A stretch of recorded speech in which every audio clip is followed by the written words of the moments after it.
വ്യക്തമാക്കിയത്.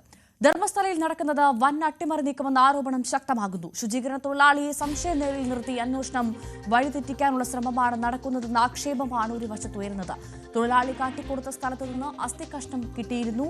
ആ വഴിക്ക് അന്വേഷണം കൂടുതൽ ശക്തമാക്കാതെ മൊഴിയിൽ വൈരുദ്ധ്യമുണ്ടെന്ന് കാട്ടി തൊഴിലാളിയെ തന്നെ കസ്റ്റഡിയിലെടുത്തതിനാണ് വിമർശനം ഉയരുന്നത്.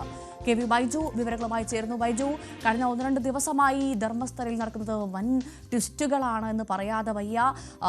ശുചീകരണ തൊഴിലാളിയെ തന്നെ പ്രതിയാക്കുന്ന സാഹചര്യത്തിലേക്ക് കാര്യങ്ങൾ എത്തിയിരിക്കുന്നു. എന്താണ് ഇപ്പോൾ സംഭവിക്കുന്നത് ബൈജു? ഭവ്യ, ഈ ശുചീകരണ തൊഴിലാളിയായ ചിന്നയ്യ ഇപ്പോഴും SITയുടെ കസ്റ്റഡിയിലാണുള്ളത്. ഇയാളുടെ അറസ്റ്റ് ഇന്നലെയാണ് രേഖപ്പെടുത്തിയത്. ഈ സംഭവത്തിൽ ഈ ജസ്റ്റിസ് ഫോർ സൗജന്യ ആക്ഷൻ കമ്മിറ്റി പറയുന്നത് വലിയ അട്ടിമറി നടക്കുന്നുണ്ടെന്നാണ്. ഏതായാലും ഈ SITയെ സംബന്ധിച്ചിടത്തോളം വളരെ വിശ്വാസയോഗ്യമായ ഒരു ഏജൻസിയാണ്. അത്തരത്തിലായിരുന്നു ഈ ആക്ഷൻ കമ്മിറ്റിക്കും തുടക്കം മുതൽ. DGPയുടെ മേൽനോട്ടത്തിലുള്ള അന്വേഷണ സംഘം കൂടിയാണിത്. അങ്ങനെ ഒരു സംഘമാണ് ഇയാളുടെ മൊഴിയിൽ പരസ്പര വിരുദ്ധമായ മൊഴിയാണ് ഇയാൾ പറയുന്നതെന്ന് ഒരു കാരണത്താൽ ഇത്തരത്തിൽ ഒരു തീരുമാനത്തിലേക്ക് എത്തുന്നത്. അങ്ങനെയാണെങ്കിൽ ഇതിൽ ഒരു വലിയ ഗൂഢാലോചന നടന്നിട്ടുണ്ട്.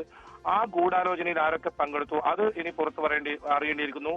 എന്തായാലും SITയെ സംബന്ധിച്ചിടത്തോളം ഔദ്യോഗികമായി ഒരു വിവരവും ഈ അറസ്റ്റിന് പോലും ആഭ്യന്തരമന്ത്രിയാണ് വ്യക്തമാക്കുന്നത്. SITയുടെ ഭാഗത്തു നിന്നും ഒരു ഔദ്യോഗിക സ്ഥിരീകരണം ഇതുവരെ ലഭിച്ചിട്ടില്ല എന്നതും പ്രത്യേകതയുണ്ട്. എന്തായാലും SIT ആണ് ഇതിൽ തുറന്നു പറയേണ്ടത്. അങ്ങനെയാണെങ്കിൽ ആരാണ് ഇതിൽ ഗൂഢാലോചന നടത്തിയത്? ഒരു മാസ്റ്റർ ബ്രെയിൻ അതാരായിരിക്കും? നേരത്തെ ഈ മഹേഷ് ഷെട്ടി, തിമരോടി, ജയന്ത് ഉൾപ്പെടെയുള്ളവരെ ഈ ആരോപണ നിഴലിൽ നിർത്തുന്ന ഒരു സാഹചര്യം ഉണ്ടായിരുന്നു. കാരണം മഹേഷ് ഷെട്ടി, തിമരോടിയോ, ജയന്തോ, ഗിരീഷ് ആരും ഇതിൽ കേസിൽ ഇതുവരെ നിലവിൽ പ്രതികളായിട്ടില്ല. ഇതിലാകെ ഈ ഇത്തരത്തിൽ വീഡിയോ ചിത്രീകരിച്ചതിന് സമീർ MD ആണ് നേരത്തെ പോലീസ് അറസ്റ്റ് ചെയ്തത്, ബംഗളൂരു പോലീസ് അറസ്റ്റ് ചെയ്തത്.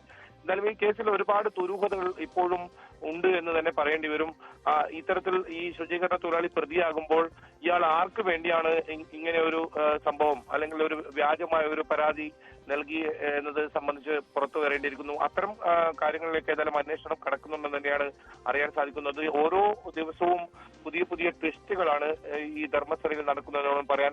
ഇതിനിടയിൽ തന്നെ ഈ ക്ഷേത്രത്തെ തകർക്കാനുള്ള ഒരു ഗൂഢശ്രമം നടക്കുന്നുണ്ട് എന്ന ഒരു ആരോപണവുമായി ഈ ഭക്തർ ഉൾപ്പെടെ വിവിധ രാഷ്ട്രീയ പാർട്ടികൾ ഉൾപ്പെടെ രംഗത്ത് വരുന്ന സാഹചര്യം കൂടിയുണ്ട്. വലിയ തോതിലുള്ള പ്രതിഷേധവും അവരുടെ ഭാഗത്ത് നിന്ന് വരുന്ന സാഹചര്യമുണ്ട്. ഇങ്ങനെ പ്രത്യാരോപണങ്ങളാൽ ധർമ്മസ്ഥല വീണ്ടും വാർത്തകൾ നിറഞ്ഞു നിൽക്കുന്ന ഒരു സാഹചര്യം തന്നെയാണ് ഇപ്പോഴും ഉള്ളത്.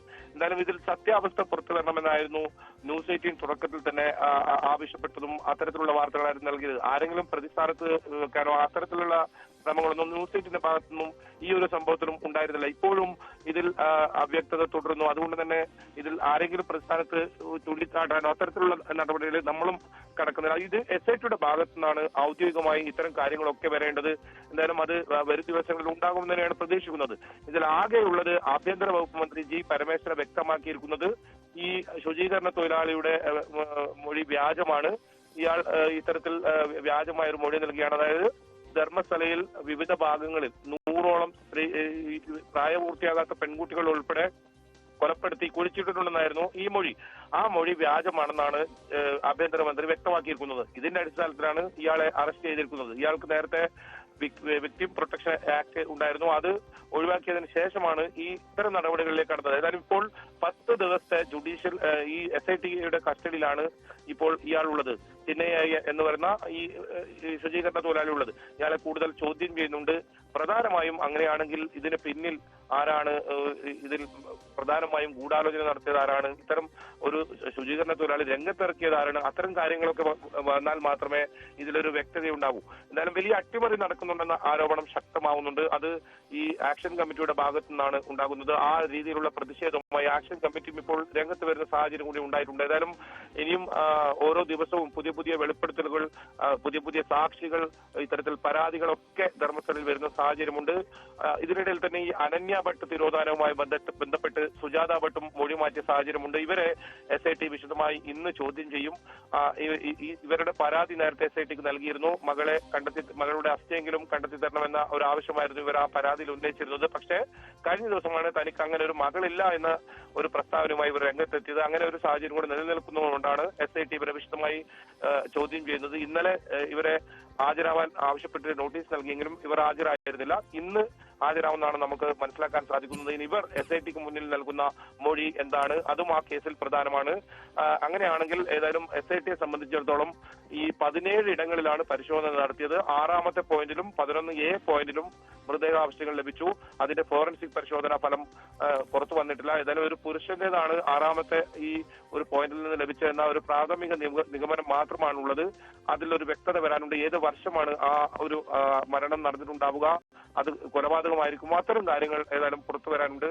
അത് ഫോറൻസിക് പരിശോധനാ ഫലം വന്നാൽ മാത്രമേ മനസ്സിലാകൂ. അതിനുശേഷം മാത്രമേ ഈ മറ്റു പരിശോധനകൾ ഉണ്ടാകൂ എന്ന് നേരത്തെ തന്നെ SIT വ്യക്തമാക്കിയിരുന്നു. ഇതിനിടയിലാണ് ഈ ശുചീകരണ തൊഴിലാളി തന്നെ അറസ്റ്റിലാകുന്ന സാഹചര്യം ഉണ്ടായത്. ശുചീകരണ തൊഴിലാളി മൃതദേഹം കുഴിച്ചിടുന്നത് കണ്ടു എന്ന് പറയുന്ന ഒരുപാട് സാക്ഷികൾ SITക്ക് മുന്നിൽ വന്നിട്ടുണ്ട്.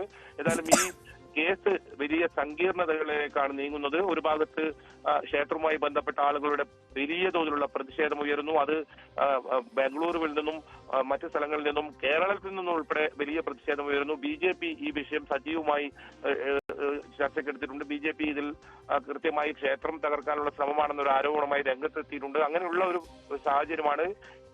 അന്വേഷണ സംഘത്തെ സംബന്ധിച്ചിടത്തോളം വലിയ സമ്മർദ്ദത്തിലാണ്.